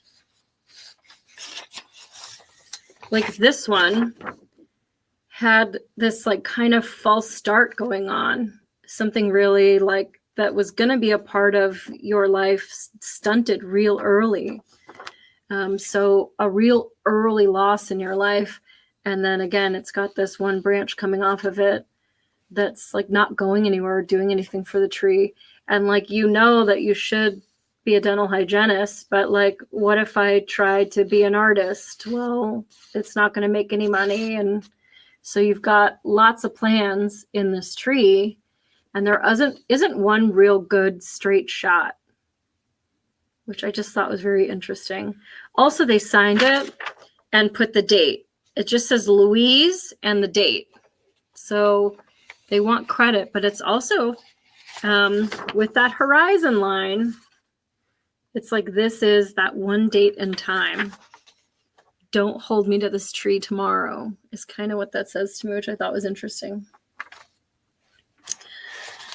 And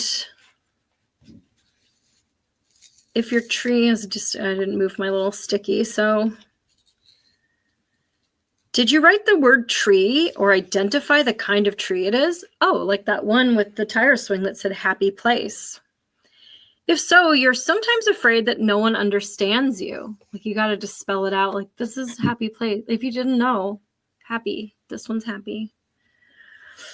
If you drew more than one tree, you're a generous person who always gives more than you were asked for.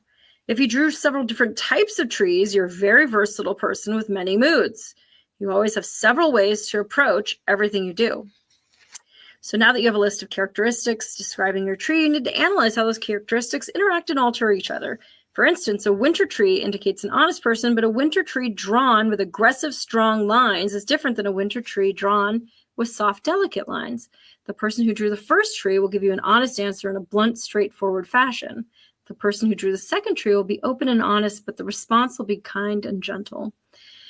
The next chapter are some examples of trees that I've analyzed that illustrate how all these characteristics fit together, blah, blah, blah. So then the rest of the book is people drawing trees, and she analyzes them. That one was cute. It's got a little bird nest in it, and a flower,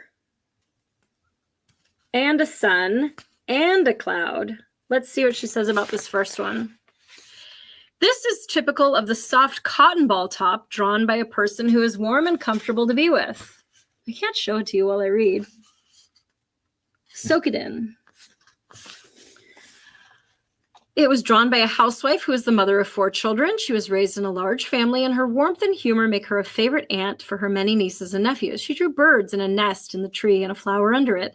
That tells me she wants her home to be filled with beautiful things and likes her friends to feel comfortable there.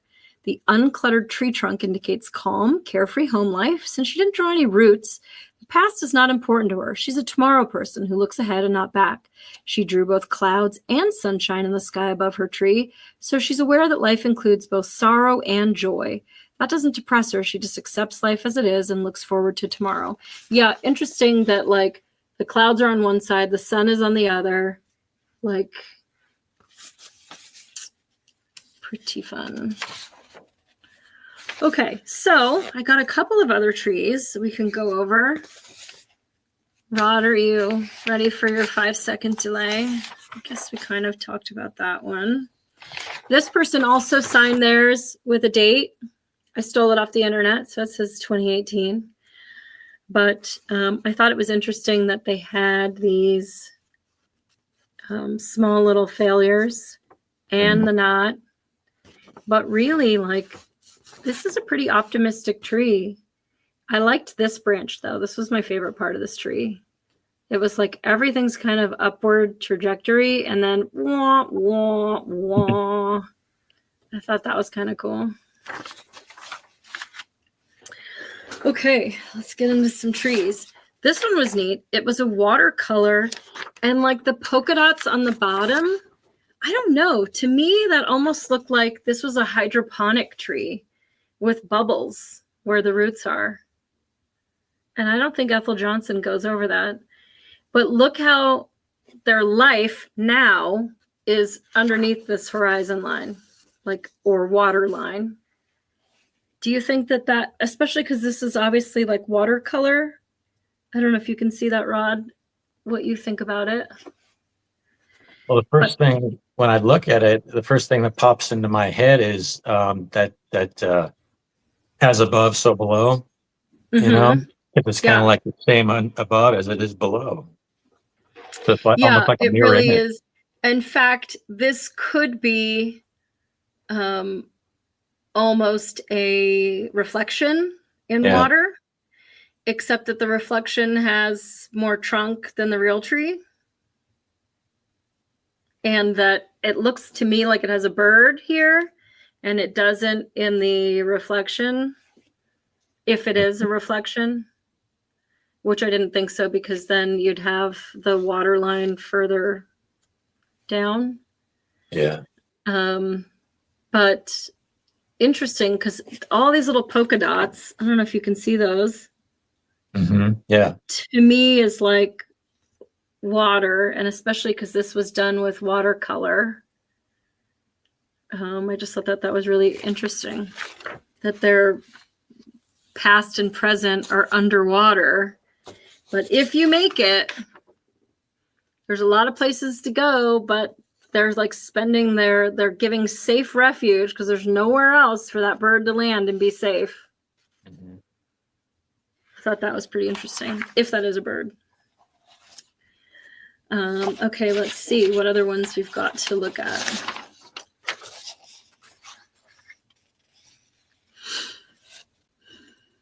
I think we went over that one.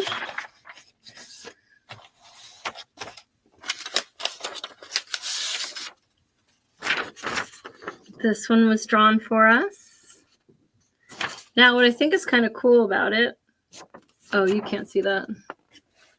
You can kind of see on the back of it in a little spot that there's like an indentation where they got not aggressive because it's such a gentle line, but there was a lot more enthusiasm here that you can feel on the back of the paper. That's why I like to get these in person, because you get so much more when you know that you can see both sides of it. Yeah.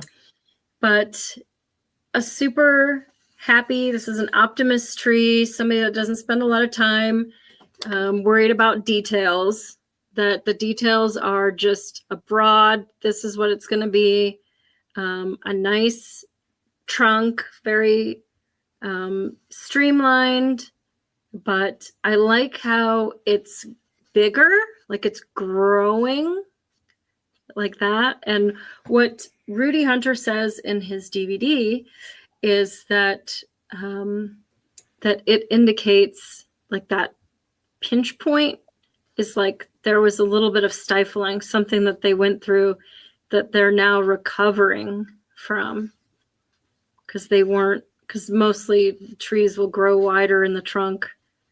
They don't just get beefy like that. And what I thought was really cool, this is going to be hard to show. So although there's not a lot of roots, but they did one extra little line right there at the very edge of their tree. Like they were drawing it, and I guess maybe they thought, oh, that's too up, I gotta straighten that out. But they fixed like a little mistake there, which I thought was really neat.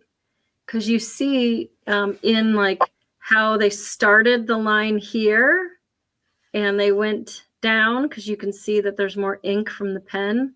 They started it there. Also, because they started the circle on the left-hand side, that's somebody that was studious in school, that follows rules, because in Western culture, we start on the left and we write to the right. So I thought that one was a really happy, optimistic tree. Also, like, it takes up just enough of the page that it's not super ego inflated and it's not small or shoved to a corner. Like, this is somebody who has a happy, positive outlook on life. I liked it. Okay, what do we think about this one?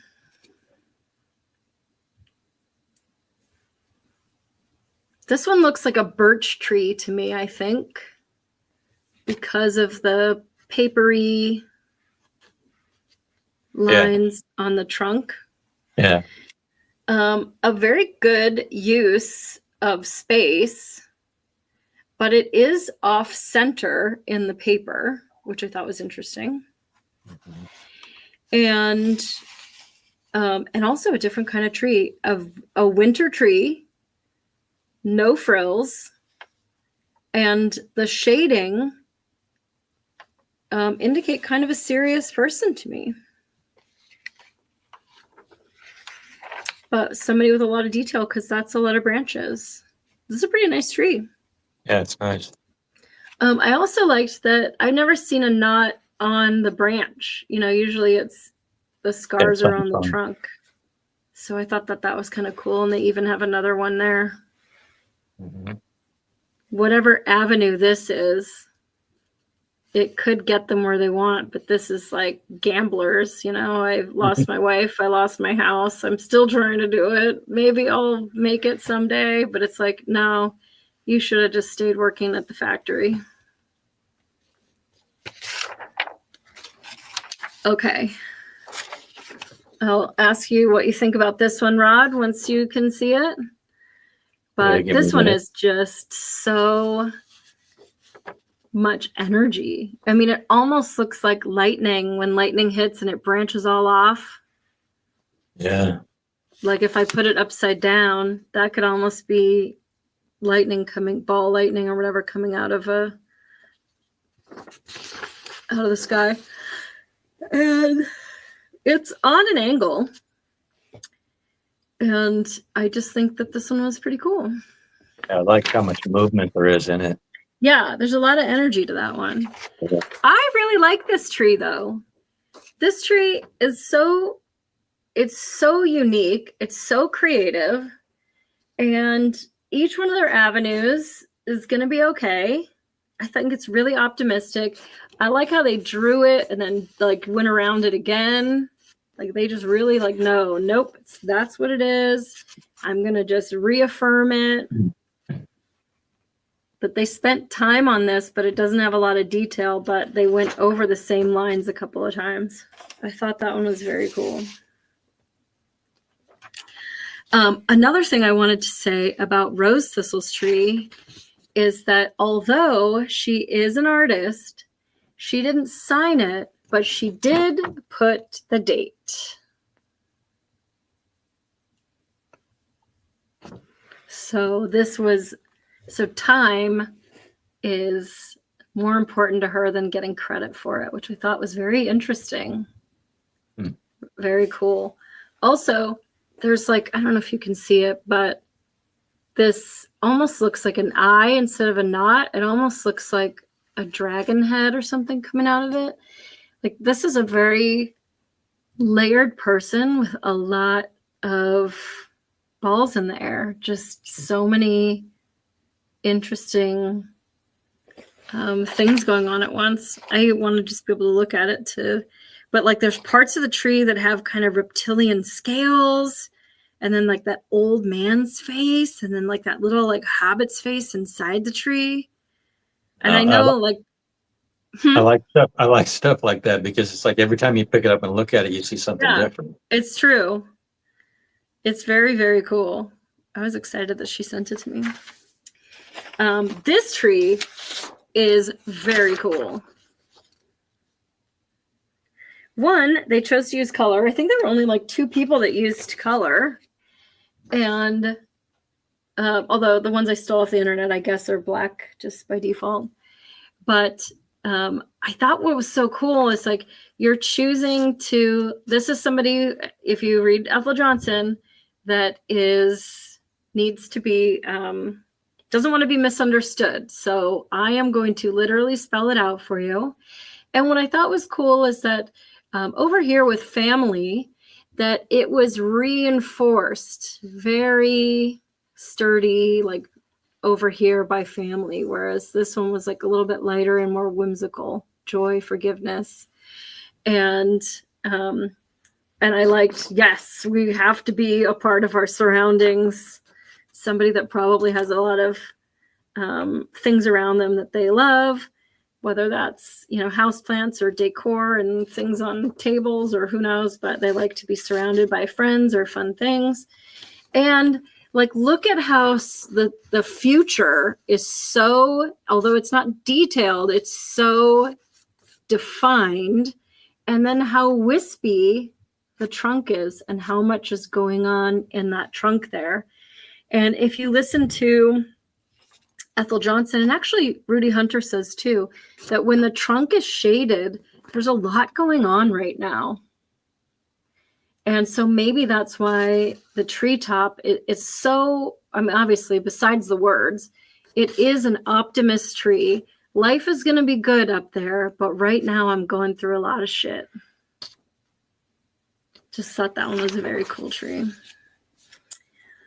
And what I also thought was cool was that the goal of all of this, the top of the tree, life experience. Like whatever you go through, experience is to the top. I thought that was pretty neat. All right. Okay, then we'll get to this one because it's the other colored tree. I think we kind of talked about this one. But yeah, this one also has that shaded going through shit. And they even found a brown marker to do that. And just the different colors. This is somebody that can get an overall picture, but also is detail oriented. And also what I thought was kind of cool about this, I don't know if they started on this side and went to this side, but they kind of had some clearer understanding of what they were doing. Then here was sort of just like, fuck, I don't know. Like, it's just like, it's sort of a different side of the tree. Yeah. Different vibe than this side. And then the apples in it is like, just thought it was a cool tree. All right. I'm going to let you read Ben's tree. Wait for it to come up. Okay. Circle of One sent us this tree.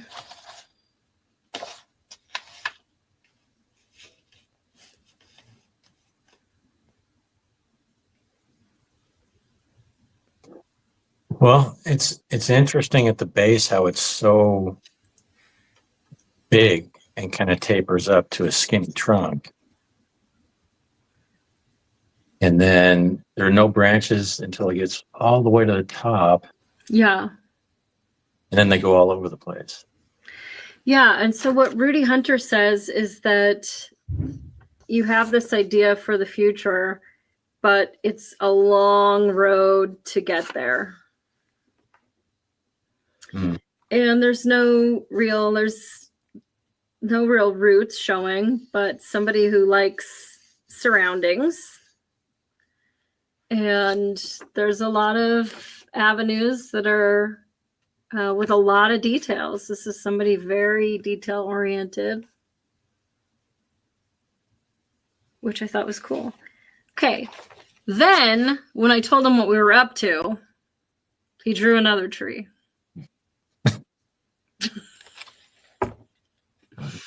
I think he was trying to troll us.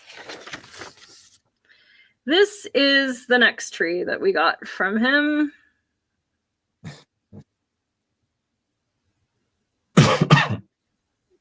Can you see it yet? Okay, now it's up. Okay. That's a scary tree. I think he was trying to troll us. But yes, I was like, okay, well, you wanted to look all, but see, it's almost kind of the same tree though, because again, you have a long trunk before all these avenues, a lot of detail, and you've got the cutoff, like, are there roots? And although that's my happy place, he says in the chat, although you could say that this is very isolated and like, obviously this is very dark, but even if, let's say you were on this little island and you're like, all right, it's time to do this, like you still had somebody come with you, your little dog or horse or whatever that is going on there. So he still wants the company with him. So I know he wanted this to be like a dark, depraved, like, oh my God, call 911. That horse has to be freaked out. Look, the horse isn't freaked out because the horse is looking right at you going like, how do I help? The horse looks like, hey, it was supposed to be the two of us. Why are you doing that? Stop clowning around. So you're not going to freak me out, Ben. I see past it. Okay, now let's get to your tree. So this is the tree that Rod did. This is so fascinating to me. Okay, but so like now that you've gone through this like little crash course in how to draw a tree, what do you think about your tree? Ben says the third tree has the horse hanging itself. You didn't send me a third tree, so... Dude, Rod just schooled all of us. Well, Rod is a professional artist. I loved the stars. I thought that was so cool. Yeah. And what I thought was really neat, one, it's just, first of all, it's like on this really treacherous cliff and it's doing its best. It's very stable. There's a lot of avenues and a lot of them are very positive. They're going the right direction. Ben says, I love the fractals. So, and I think he's talking about this. It's almost like not even roots. I don't know what to call that. It's not biomechanical, but it's almost like a virus or a spore or something, kind of more like ominous. Mm-hmm. And I loved all the colors.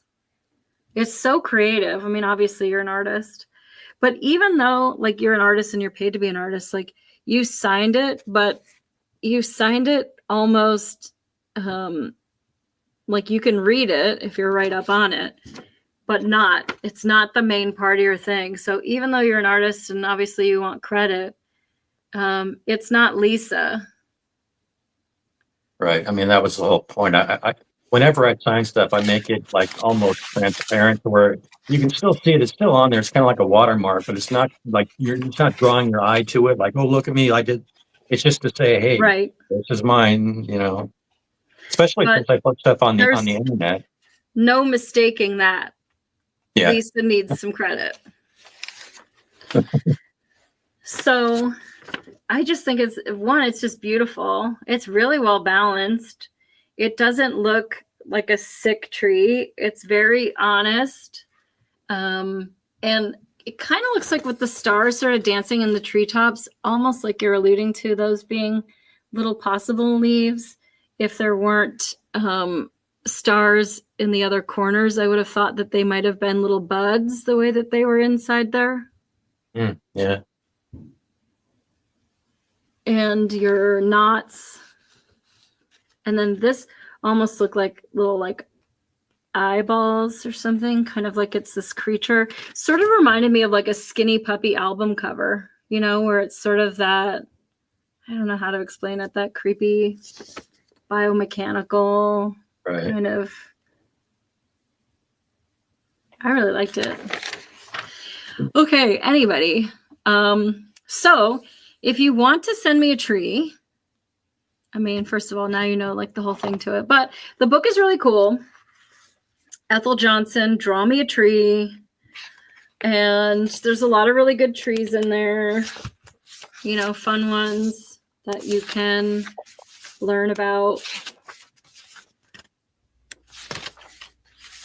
And then she gives you a whole thing on it. Look at this tree. The placement of it. It's like not even taking up the space, and it's just like the most bare bones tree ever. This is the simplest tree I've ever seen. No fuss, no bother with all the silly things like drawing a tree, but tells me a lot. The man who drew it is a respected tax and real estate attorney. He believes in getting things done in the simplest and quickest way possible. His tree also tells me that he doesn't want anyone to know how he really feels about things or what he thinks. He likes to keep people guessing. I'm sure he spends his money very carefully because he certainly didn't waste any paper drawing his tree. His tree isn't planted in the ground, so where he is isn't important to him. He can function well anywhere. But anyway, the tree, the book is called Draw Me a Tree by Ethel Johnson. I don't know if it's still in print. Every copy I've ever gotten has been just like, oh my God, there it is. And like, I'll get it. So, and then the DVD, I saw this on eBay. I think it was $20. But Ethel's book's going to put you back like $35 sometimes because it's a book that sells out. But this guy, I think this is $20, and it's a DVD of videos. And he goes over people's trees live and explains it to you. Now, he is a magician, and so there's sort of that like entertainer side to it that you don't get with Ethel Johnson, who comes at it from more of a psychological perspective. He's a little bit more like pomp and circumstance, I don't know. And you just see, like, if you get it, and let me know. And if you want to send me your tree or your loved one's tree or your kids' trees, I love looking at trees. I think they're really cool. I am mollysleuth@gmail.com. And I'm not going to do a show next Friday because I am going to be at Capital City Comic-Con, knee deep in some lie detection, doing my game, the Sarlacc, that I invented at the convention all weekend long.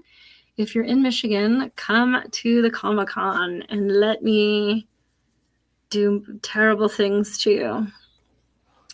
It'll be a really good time.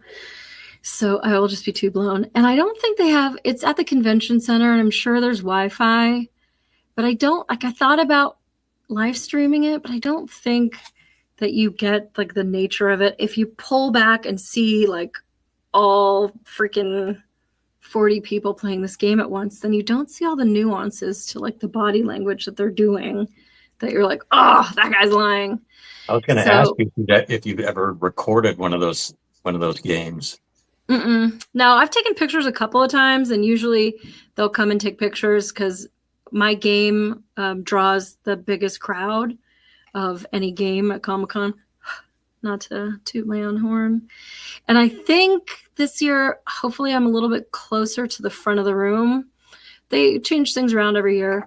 But last year we were in the back corner. I mean, we are a little bit rowdy, I must say. But it's also a great game. You don't have to know anything. It's not a 6-hour trying to rule the world, roll the dice kind of a game. It's just jump in and like, who's the bad guy? Like, So it's a real good time, and hopefully we're towards the front, because I'll walk out into the hall area and go, hey, you want to play a game right now? Oh yeah, no, sorry, like it's Star Wars. Like, oh, it is? Yep, that's just a lie detection game, and I'll make you be a bad guy. I'm in. Like, all right, let's go. And so I manipulate the whole game, and it's a real good time. People have a real good time. And not just, I mean, like the trees, everybody is so different. So if there's a mom that wants to play with a young son, I'll make the young son like R2-D2 that like lasts even when people try to kill him. And the mom will be some kind of like healing character. So I do like to pick people's comfort zones. And then I think my favorite are like the more like diabolical players, where I'll give them stuff that's like multi-layered. Like, okay, like one of my favorite things to do is, okay, I want you to wake up with all the good guys, but I'm still making you a bad guy so that nobody knows. And then it's just, I love plot twists. It's a good time. So that's Capital City Comic-Con this weekend. I think I do Yukon and Ypsilanti in the fall. I haven't done anything for a while though, because as you know, I moved. So I'm kind of uprooting and doing a lot of stuff. Rod, thank you so much for lending your artistic experience and your viewpoint on these trees. Does it make you think about trees a little bit differently?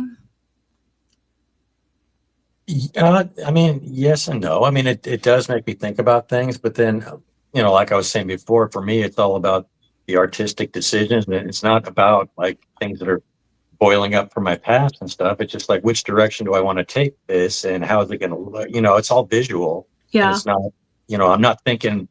I'm not putting that much into it, as far as mental stuff. Yeah, but what's also interesting is that you're looking at it from an artistic perspective. So you're already thinking about balance, whereas somebody that's just like, draw a tree, they don't care if it's hanging off a cliff and it's leaving the page and stuff like that. Whereas like, you're like, okay, wait, no, I need it to be balanced. So let me put something over here.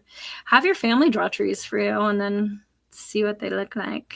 That'd be fun. Okay, so, and I got to get out of here before the alarm goes off. Happy 4th of July. I hope you get to eat something dastardly. I might be going to my friend Kim's party right now. I think it's light out still, and I hear fireworks outside. So that sounds like a pretty fun time. And Rod, I will talk to you online tomorrow. And everyone else, not next Friday. Unless you want to come to Capital City Comic Con, and then you can hang out with me in person. So, all right. Sayonara. Help me, Obi-Wan Kenobi. You're my only hope.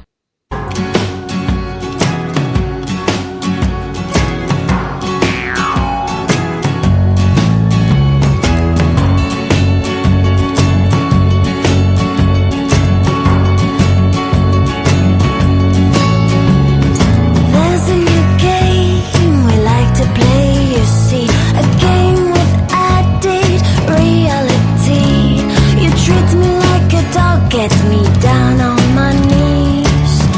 We call it master and servant. We call it master and servant.